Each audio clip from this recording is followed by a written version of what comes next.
Only those who are born again of the Spirit of God can enter into the kingdom of God.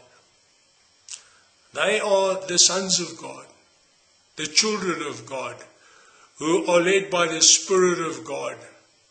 Those who are led by the Spirit of God, they are the sons of God. I read the words of Jesus from John chapter 3, verse 5. Jesus answered, "Truly, truly, I say to you, unless a man is born of water and of the Spirit, he cannot enter the kingdom of God. That which is born of the flesh is flesh, and that which is born of the Spirit is spirit.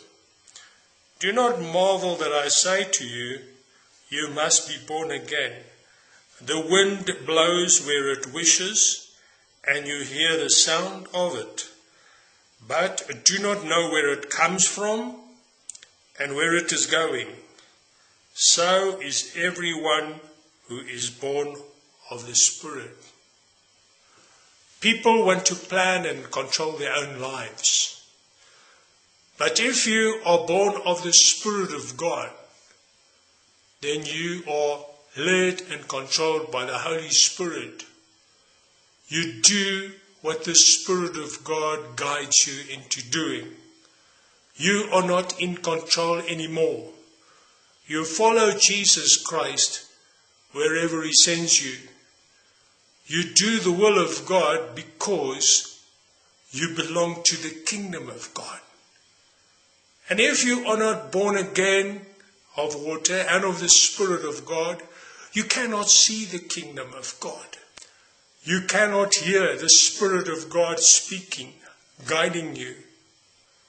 Most believers are not born again of the Spirit of God. They do not know his voice. They do not follow him. They are not led by the Holy Spirit.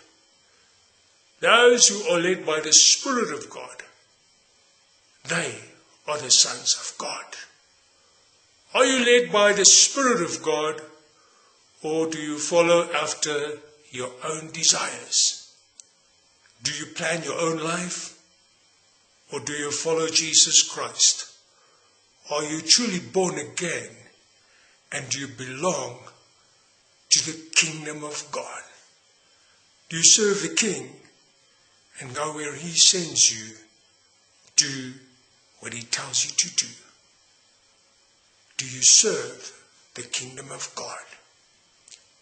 May Jesus bless you.